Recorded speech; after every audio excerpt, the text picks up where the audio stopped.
Tama si Senator Erwin Tulfo, Mr. Marcoleta.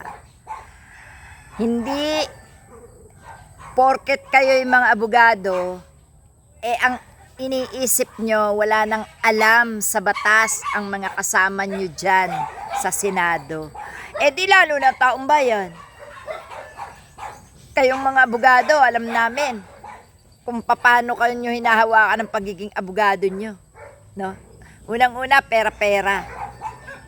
Kahit kaibigan, kahit kamag-anak, pag nagsumbong sa isang kamag-anak o kaibigang abogado, hindi magbibigay ng tama at buong detalye sapagkat ang gusto, pera-pera. O, di ba? Hindi nyo ipagtatanggol ang kapatid, kapartido, o kahit sinong kaibigan kung walang bayad. Ngayon, dyan sa Senado, alam nyo na magkakamal kayo ng malaking pera kung kaya't kayong mga abogado ay nag-aarangkada sa mga katiwalian dahil iniisip nyo na walang alam ang taong bayan at ang mga kasama nyo dyan. Pwes, nagkakamali kayo.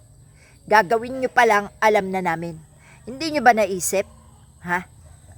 Kung wala kami na mga nagiging kliyente nyo, wala kayong pera. Kung wala kami na nagiging kliyente nyo, walang silbi ang pagiging abogado ninyo. Ha?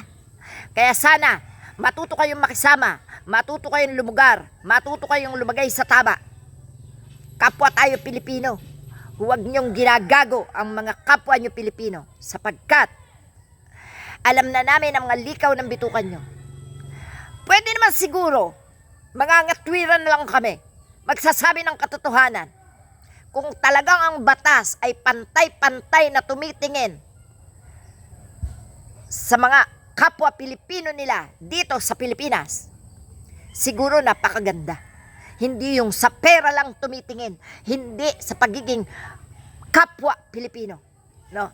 Dapat maraming tao ngayon ang hindi nakakulong ng walang sala kung kayong mga abogado ay hindi naging mga mukhang pera.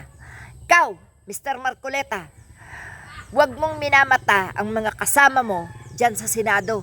Hindi porket abogado ka, mamatahin mo na sila. Gaya ng sinabi ni Sir Erwin Tulfo. Tama ka, Sir Erwin. Lumaban ka lang. Palagan mo. Kaya mo yan. Ha? Bakit? Ang mga journalist, may knowledge din yan sa pagiging lawyer. Hindi nga lang purong lawyer ang kanilang kurso.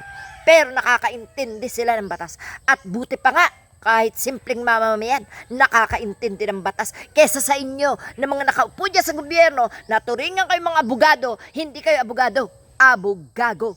No? Diba? Kayo, tantanan nyo na ang gobyerno, tantanan nyo na ang bayan. Wala kayo na idudulot na maganda. No? Sinisira nyo lang lalo ang reputasyon ng Pilipinas at kung sira naman ang inyong mga reputasyon, huwag nyo na kaming idamay. Sapagkat kayo, buong mundo, kilala na. Kilala na kayo. Na kayo ang mga hudas dyan sa Senado. Tanggapin nyo na. Hudas talaga kayo. At doon sa mga DDS, huwag kayong mga tanga DDS. Hindi porket sinabing taong bayan, kasama na kayo. Hindi kayo tao. Mga aso kayo ni Duterte. Aso kayo. Hayop kayo, naintindihan nyo? Hindi kayo kasali sa taong bayan. Ang taong bayan lang ang matitinong Pilipino na naninirahan sa Pilipinas. Kayo ng mga aso, mga hayop, aso ni Duterte. Wala kayong puwang sa Pilipinas para sabihin na kayo ay tao o ibilang sa taong bayan. Kuha nyo? Huwag kayo mag-assume na kasama kayo sa pagiging taong bayan. Hindi. Hindi kayo kasali dyan. Okay?